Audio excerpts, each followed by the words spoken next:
Bir BLT markasının E65 model 12 kanal EKG cihazının tanıtımını yapacağız.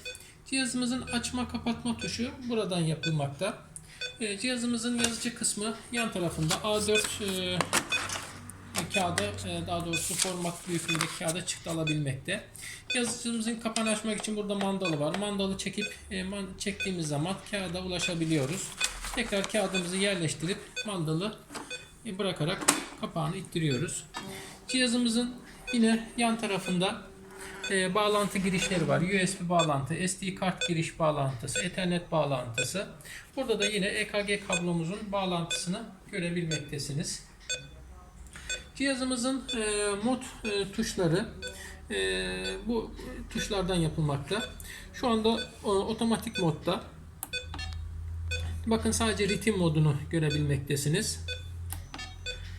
Yine analog mod özelliği ve otomatik mod özelliğini buradan takip edebilmektesiniz. Cihazımızın ekranı dokunmatik ekrandır. Buradan hasta bilgilerini, hastanın yaşını, kilogramını ve diğer bilgilerini girebilmekteyiz. Daha doğrusu bu sinyalin genliğini değiştirebilmekteyiz. 20 mm milivolt şeklinde. Yine sinyalin tarama hızını değiştirebilmekteyiz. Filtreleme özelliği var bir alt kısmında. 45 Hz olarak belirtilmiş. Düzen kısmında işte yapmış olduğu ölçümleri, hastanın adı ve raporlama tarihlerini buraya iletmekte. Sistem kısmından çalışma modu, filtreleme, kaydedici, hasta bilgi ve diğer tuşlarla istediğimiz fonksiyonu belirleyebiliyoruz. Örnek olarak çalışma modunda ben 6 kanal, 12 kanal, 3 kanal şeklinde seçeneklerle çalışma modumu değiştirebilirim. Ritim özelliğini söylemiştim. Bunu tek lead veya 3 lead olarak ekrana yansıtabiliyoruz. Otomatik modda çıktı verme özelliğinde nasıl çıktı vereceğini bize göstermekte. Ve bu çalışma modlarından da hangileri aktif, hangileri değil bunları buradan belirleyebiliyoruz. Yine filtreleme, kaydedici ve özelliklerini de içlerine girerek açıp veya kapatabiliyoruz.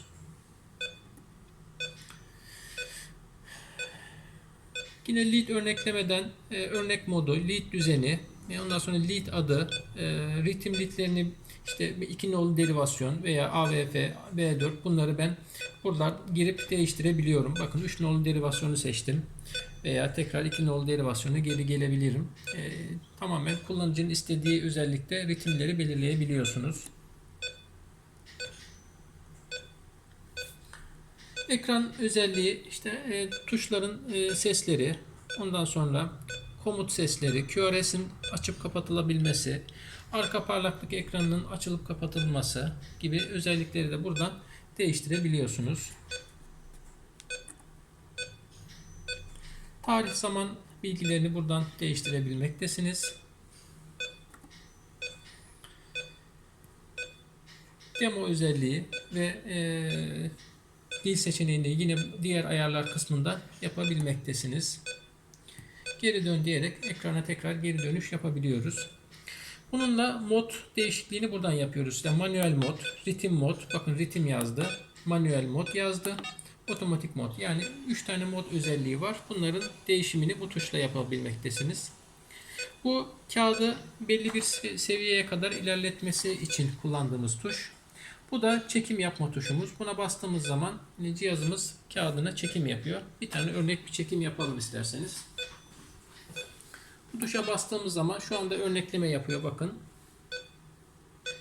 10 saniye süreyle örnekleme yapacak. Ondan sonra da analizini yapıp çıktısını verecek.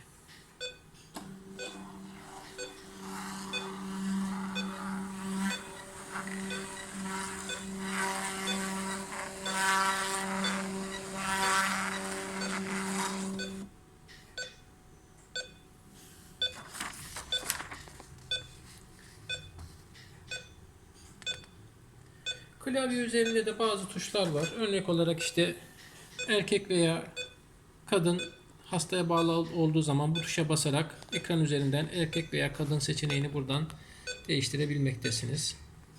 Daha sonra ekran parlaklığını açıp kapatabilmektesiniz. Diğer fonksiyonel tuşlardan hangileri var? İşte hastanın bilgilerini girerken kullandığımız tuşlar, numara tuşları, filtreleme özelliğini yine buradan değiştirebilmektesiniz, ekran filtresini. Kısaca EKG cihazı ile alakalı bahsedeceğimiz özellikler de bunlardan ibarettir. Hem dokunmatik ekrana sahip hem nümerik kullanabildiğimiz tuşlar var. Böylelikle çok fonksiyonel, güzel bir cihazımız.